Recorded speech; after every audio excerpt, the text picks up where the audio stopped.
Alhamdulillahirabbil alamin. Assalatu wassalamu ala asyrafil anbiya'i wal mursalin sayyidina Muhammadin wa ala alihi wa sahbihi ajmain. Amma ba'du.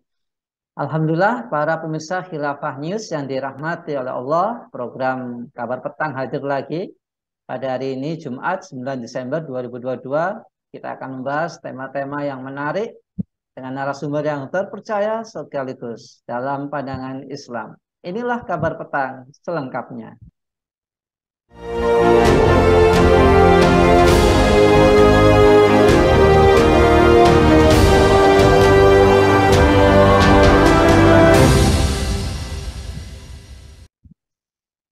Pemirsa, Amerika Serikat membatalkan kunjungan utusan khusus untuk memajukan hak asasi manusia LGBTQI plus, yakni Jessica Stern ke Indonesia yang semula direncanakan pada 7 sampai 9 Desember 2022. Pembatalan ini seiring dengan polemik yang terus berkembang.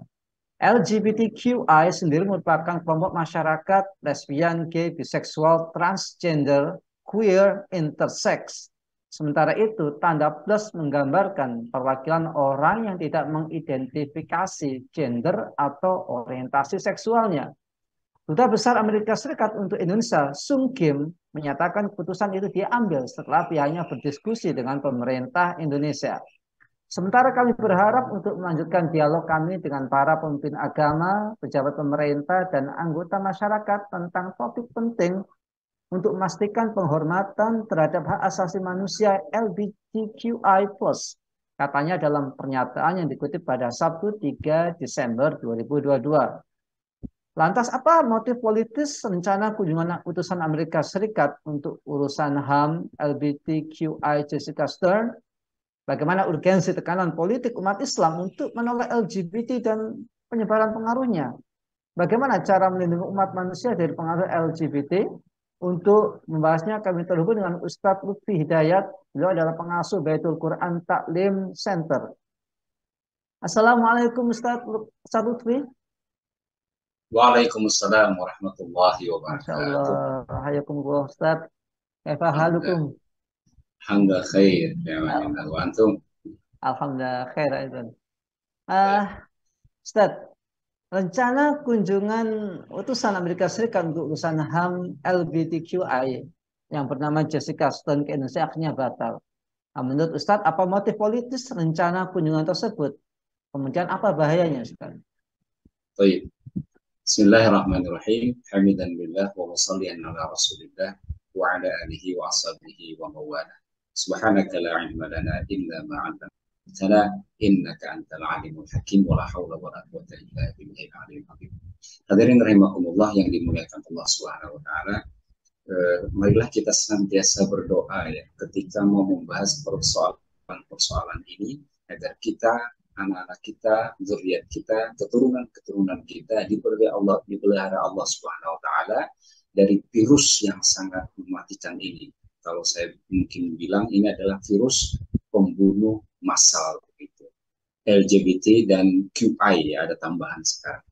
Jadi hadirin rahimakumullah yang dimuliakan Allah, pertama kita bersyukur ya alhamdulillah berkat tolakan keras dari berbagai kalangan, dari anggota DPR, dari tokoh-tokoh kaum muslimin, kemudian terutama juga yang cukup keras dari Majelis Ulama Indonesia dan ormas-ormas lainnya yang pada awalnya pemerintah Amerika Serikat bahwa utusan mereka sekarang itu akan bertemu dengan pejabat pemerintah rencananya itu pada tanggal 7 sampai 9 Desember 2022. Dan katanya mereka ingin mendiskusikan tentang HAM ya lagu lama lah ya, kaset lama ya, hak asasi manusia dalam pandangan mereka untuk memajukan hak-hak ya yang sekarang itu sudah sangat familiar dengan istilah LGBT tapi tambah lagi QI ya. Nah, hadirin rahimakumullah yang dimuliakan Allah Subhanahu wa taala, bahwa Amerika Serikat adalah suatu negara adidaya, negara yang memiliki politik luar negeri dia. Tentu kedatangan mereka ini dan rencana kedatangan utusan dari Amerika tentang HAM ini mengandung sebuah misi politik ya. Kita jangan terlalu lugu ya melihat persoalan ini seolah-olah persoalan kemanusiaan. Ini jelas ada visi misi, ada diawah, ada propaganda barat di dalam ya mengkampanyekan atau terus menyebarluaskan faham-faham ideologi yang mereka fahami, begitu yang mereka anut, dan mereka ingin mendapat dukungan dari eksistensi LGBTQI ini. Nah, di tengah-tengah masyarakat kita, dan kita sendiri bisa memahami tersebut karena sesungguhnya ya pemerintahan Amerika Serikat sendiri itu secara resmi telah menerima eksistensi kaum LGBT ini dan juga telah mengakui pernikahan sejenis ya di semua negara bagian pada tahun 2015 yang lalu, tepatnya bulan Juni. Nah, jadi oleh sebab itu kalau kita melihat ini jelas ada visi misi bagi mereka untuk menyebarkan ideologi mereka, dan kita paham bersama bahwasanya Amerika Serikat itu adalah kental sekali dengan paham mereka, ideologi mereka, sekularisme, fasudin anil hayat, suatu prinsip dasar hidup yang memisahkan antara kehidupan beragama dan kehidupan keseharian ya. Dan kita melihat ya bahwa memang persoalan ini sangat ditentang oleh mereka-mereka yang beragama dan mereka-mereka yang memang memegang teguh bagaimana persoalan ini adalah bukan sekedar persoalan kebebasan dan bukan sekedar persoalan hak asasi manusia. Nah, jadi oleh sebab itu, kalau kita melihat salah satu prinsip daripada yang menjadi pilar sekularisme itu adalah hurriyatus syakhsiyah, kebebasan berperilaku ya. Jadi memang ini merupakan sebuah agenda mereka, sebuah strategi politik mereka di dalam menguasai ya negara-negara yang bisa jadi menjadi sekutu Amerika Serikat. Nah, jelas kalau dalam konteks sekarang, bagaimana penguasaan suatu negara adidaya terhadap negara tanda kutip jajahannya itu bukan lagi sekedar penguasaan dalam masalah fisik, tapi penguasaan dalam paham hidup ya, kemudian memaksakan prinsip-prinsip hidup yang sama sekali bertentangan dengan kaum muslimin mayoritas di negeri ini. Kalau ditanya bahayanya, jelas ya. Artinya apa? Bahwa karena visi politiknya tersebut adalah mengandung dukungan terhadap adanya menyeruaknya kebebasan yang melanggar kehidupan sosial masyarakat ini, tidak didukung saja. Kalau kita melihat sekarang itu perkembangannya terus saja, dan saya kira ini adalah pembahasan kita yang kesekian kalinya tentang LGBT, dan sekian lama kita membahas persoalan ini adalah tidak kunjung terselesaikan ya. Namun alhamdulillah tadi tidak jadi karena tolakan yang cukup masif dari kaum muslimin, dari anggota DPR dan kaum ormas-ormas Islam. Bahayanya adalah ya, yang pertama ini akan merusak sesungguhnya, merusak pola-pola hidup masyarakat yang semestinya ada di dalam masyarakat. Dan jelas ini juga bertentangan dengan prinsip-prinsip Islam. Bahayanya akan menghancurkan secara fisik maupun non fisik yang ada kehidupan sosial bermasyarakat. Saya kira itu ya tadi ada motif politik ya untuk memaksakan ideologi mereka, dan bahayanya itu adalah jelas sekali akan menghancurkan kehidupan bermasyarakat. Ya, Ustadz Lutfi. Jadi meskipun sudah di NAS, kalau komunitas Ikatan Dokter Indonesia sudah mengatakan bahwa pelaku LGBT ini ada termasuk orang yang menderita gangguan jiwa. Tapi faktanya Ustaz, ini jumlah mereka di Indonesia ini semakin besar. Bahkan di tempat saya di Pasuruan itu tahun 1980-an itu sudah ada pernikahan LGBT. Tahun 80-an itu. Nah, sekarang ini jumlah mereka menurut Kementerian Kesehatan ada sekitar 1.950.970 orang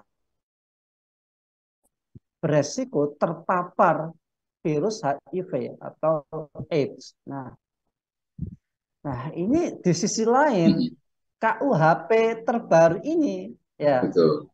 ini apakah memang menjadi angin segar untuk kaum LGBTQI plus ini? Kayaknya plusnya ini kok tambah parah gitu. Betul, betul, betul. Mungkin Oh, ya. ya, mungkin nanti yang Ya, suka sama hewan karena ada betul. yang menikah sama Nauzubillah, kalkulator, nauzubillah. ya ada yang kawin sama boneka. Ini maksud Ya, plus-plusnya mungkin itu, Ustaz. Gimana, makanya Ustaz? memang ya apa dalam kehidupan bermasyarakat itu sesungguhnya prinsip dasarnya tadi adalah kenapa Allah Subhanahu wa taala memberikan aturan ya. Karena sesungguhnya manusia itu sangat dangkal dalam melihat persoalan-persoalan yang menguasai dan seharusnya baik pada mereka. Jadi ya meskipun katakanlah putusan tadi tidak jadi, tapi kita melihat ya kaum LGBTQ I plus ini ya khususnya kaum gay itu semakin berani secara terang-terangan ya karena inilah apa namanya secara tidak langsung sesungguhnya suasana sekarang itu menumbuh-suburkan ya menumbuh-salahi ya kehidupan menyalahi yang semestinya ada di dalam masyarakat bahkan penampilan-penampilan mereka di tempat umum di tempat kami juga dulu kemarin kalau nggak salah beberapa yang lalu ada apa, beredar viral ya video yang di suatu kafe begitu Kalimantan Tengah atau Kalimantan Timur kalau tidak salah itu mereka naudzubillah begitu ya tapi alhamdulillah ya pihak keamanan cukup sigap lah untuk menangani ya karena sesungguhnya di masyarakat kaum muslimin wabil khusus di Indonesia ini yang masih memegang teguh prinsip-prinsip Islam, prinsip-prinsip beragama itu tidak perlu lagi diskusi macam-macam lah masalah HAM apa dan sebagainya. Jelas itu rusak dan merusak begitu.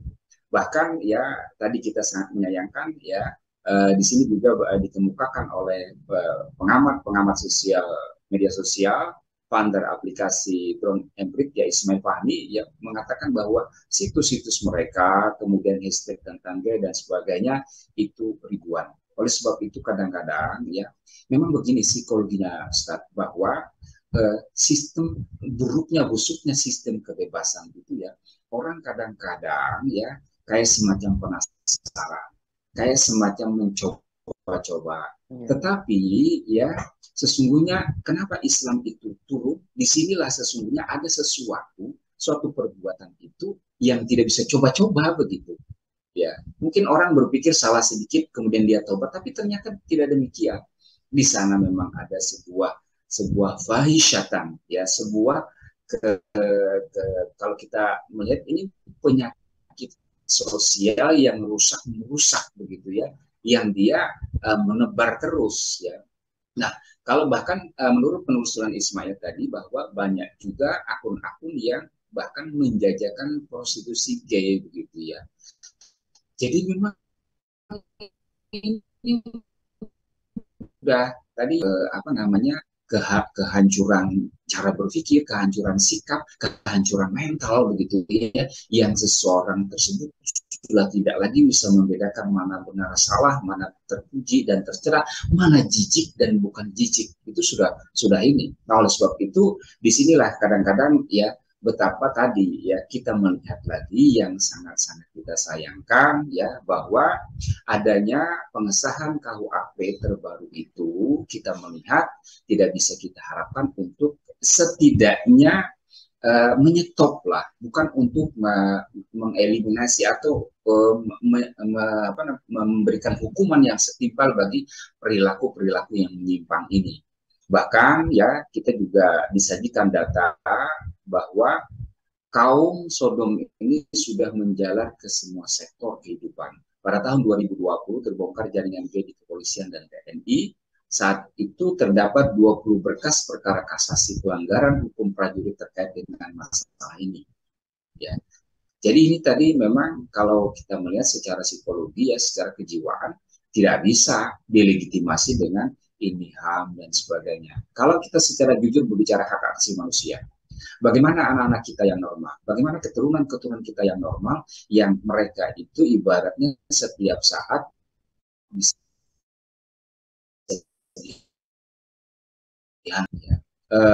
Bahkan kalau kita melihat ini kan semacam apa ada upaya-upaya yang secara tidak langsung semakin memberikan angin segar ya. Ada tokoh-tokoh, bahkan ada tokoh-tokoh agama yang kita dengar dulu senantiasa kontroversi ya, yang seolah-olah tadi ya alasan-alasannya adalah LGBT ini adalah merupakan HAM. Nah, oleh sebab itu kalau kita melihat harapan kaum muslimin di tanah air agar terlindungi anak kita, keturunan kita dari ancaman kelompok LGBTQI+ ini juga semakin jauh. Sebab dalam rancangan kitab undang-undang hukum pidana tersebut, ya itu yang disahkan pada kemarin, gitu ya, tidak terdapat pasal yang mempidanakan ya kelompok LGBT. Jadi mereka makin melenggang saja. Bahkan Wakil Menteri Hukum dan HAM ya memastikan bahwa rencana kitab undang-undang hukum pidana RKUHP tersebut tidak bakal mengatur ya masalah LGBT ini. Bahkan kita dengar ya desas-desus bahwa dalam beberapa kasus itu ke orang-orang sekarang itu tidak boleh melakukan tanda kutip ya kata mereka diskriminasi berdasarkan gender begitu. Ini kan kadang-kadang slogan-slogan laki-laki dan perempuan sama dan sebagainya itu kan sebuah slogan-slogan yang sesat dan menyesatkan begitu.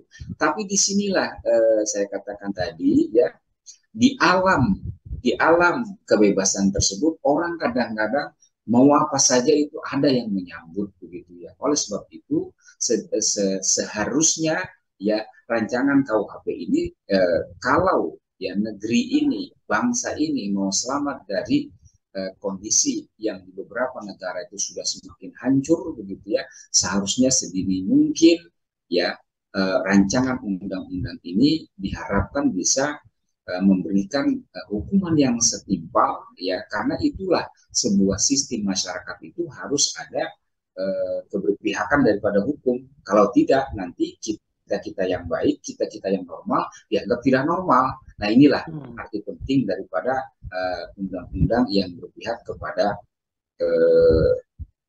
semestinya ya sosial hidup kemasyarakatan itu terjadi. Tapi kita bahkan mendengar ya persoalan rancangan KUHP ini juga bukan hanya tidak bisa mengcover, tidak bisa memberikan hukuman yang setimpal dalam persoalan LGBT, bahkan dalam persoalan-persoalan yang lain, persoalan-persoalan yang menyangkut bagaimana masukan kritikan masyarakat kepada pemerintah itu semakin dikebiri begitu. Jadi oleh sebab itu kita agak sulit berharap daripada rancangan undang-undang. Sehingga betul dikatakan ini mungkin bagi mereka angin segar ya. Bahkan kita melihat bahwasanya ini kan bukan bukan persoalan-persoalan yang alami terjadi di masyarakat, tetapi memang ada dukungan-dukungan internasional. Dan kalau kita berbicara Amerika, PBB pun dalam beberapa yang lalu juga melakukan dukungan-dukungan ya, bahkan ya kita juga melihat bagaimana ya Piala Dunia saja begitu kok ada begitu ya orang-orang yang mendukung atau mengupayakan mempropagandakan masalah-masalah LGBT ini. Jadi oleh sebab itu kita betul-betul harus antisipasi, harus betul-betul bersuara ya bahwa persoalan ini adalah persoalan yang tidak benar dan persoalan yang harus ditentang oleh nilai-nilai kemanusiaan itu sendiri. Demikian. Iya, baik. Tadi Ustadz sudah menyampaikan tentang bagaimana kita mesti melakukan tekanan untuk menolak LGBT ini dan beserta pengaruhnya ya. Nah, Ustadz, ini untuk lebih spesifiknya ya, ini tekanan yang harus dilakukan oleh umat Islam saat ini dengan kekuatan politiknya, dengan kekuatan ideologinya itu bagaimana? Tadi sudah dijelaskan juga bagaimana cara kita, Ustadz, untuk melindungi umat manusia ini dari pengaruh LGBT. Jadi tekanan politiknya itu bagaimana, kemudian cara Islam ya untuk melindungi umat Islam dari LGBT ini bagaimana? Baik. Betul sekali bahwa ya kalau kita melihat baiknya masyarakat berjalan dalam sebuah komunitas dalam sosial itu setidaknya ada 3 yang mempengaruhi. Yang pertama adalah kekuatan dan ketakwaan individu, kebaikan individu. Ini adalah modal yang paling dasar, yang paling utama begitu. Jadi artinya kalau individunya baik, individunya bertakwa, itu salah satu modal yang pertama. Jadi kalau banyak kesadaran daripada bahwa LGBT ini adalah sesuatu yang diharamkan, sesuatu yang dicegah dalam Islam, ini adalah modal yang pertama. Yang kedua itu adalah memang ya bagaimana masyarakat bersikap, ya. Bagaimana kalau dalam konteks Islam itu namanya amar ma'ruf nahi munkar, ya. Bahasa-bahasa lainnya tadi adalah tekanan politik begitu ya. Dan yang ketiga itu adalah memang adanya hukum, ya, adanya sebuah power dari penguasa. Tapi tadi kita sudah bisa melihat dan menyaksikan bahwa faktor yang ketiga ini sudah mulai melemah karena juga ada tekanan-tekanan politik, ya, hukum dari hukum internasional yang mempengaruhi tatanan hukum kita. Oleh sebab itu masyarakat pun sudah mulai lengah sekarang, ya. Kita melihat juga banyak remaja-remaja kita sudah mulai kekuatan keimanannya mulai luntur. Oleh sebab itu, faktor yang kedua ini, faktor tekanan-tekanan secara massal, apalagi ya dalam beberapa kasus ya sekarang itu kita sulit sekali berharap kebenaran itu dari hukum ya. Ya, banyak perkara-perkara hukum itu akan berjalan sesuai dengan keadilan masyarakat ketika ada tekanan-tekanan politik lah, istilahnya sifatnya dari masyarakat secara umum, bahwa viralnya sesuatu itu bisa menjadi tekanan. Nah, oleh sebab itu ya acara-acara seperti ini, kemudian diskusi-diskusi seperti ini harus betul-betul kita viralkan, karena tadi ya mereka juga melakukan viralisasi terhadap kegiatan-kegiatan mereka yang rusak dan merusak itu. Nah, jadi oleh sebab itu kita jelaskan bagaimana pandangan Islam, kemudian para dokter juga menjelaskan bagaimana akibat buruk, ya. Psikolog juga harus betul-betul menjelaskan secara detail, ya, bagaimana rusaknya orang-orang yang terkena virus sosial seperti ini. Nah, inilah hal-hal yang terus kita masifkan, kita terus ajak masyarakat bahwasanya jangan sampai kita telat, ya. Kita juga tidak berharap ya orang-orang yang ya beberapa tokoh yang seolah-olah ya membela HAM ya atas nama hak asasi manusia itu, bagaimana keluarganya, anaknya, istrinya atau suaminya terkena virus ini naudzubillah. Karena katakanlah kita juga banyak menyaksikan begitu ya, betapa kadang-kadang sebuah rumah tangga yang dia sudah punya anak, ya, anaknya sudah besar, kemudian terjerumus dalam lingkungan seperti ini, alih-alih dia bisa berpikir positif, memilih untuk kembali kepada istrinya, naudzubillah, dia kadang-kadang terlarut dan terasuki kehidupan yang jauh daripada nilai-nilai tadi, ya, nilai-nilai kebaikan. Udah tidak dalam kasus seperti ini memang sulit sekali yang bersangkutan itu dihentikan secara moral, secara nasional, tidak bisa lagi. Nah, oleh sebab itu memang dalam hal ini ya, oleh sebab itu ya Al-Quran menyebut apa yang dilakukan dulu oleh kaum Nabi Lut ini adalah memang suatu fahisyatan, ya, ma sabaqakum biha min ahadin minal alamin. Ya, ini adalah sebuah taukid dari bahasa Al-Quran, ya, bukan sekedar mengatakan bahwa ya liqaumihi atatuna fahisyata, bahwa kalian, kata Nabi Lut ya kepada kaumnya, melakukan suatu tindakan fahisyah, ya.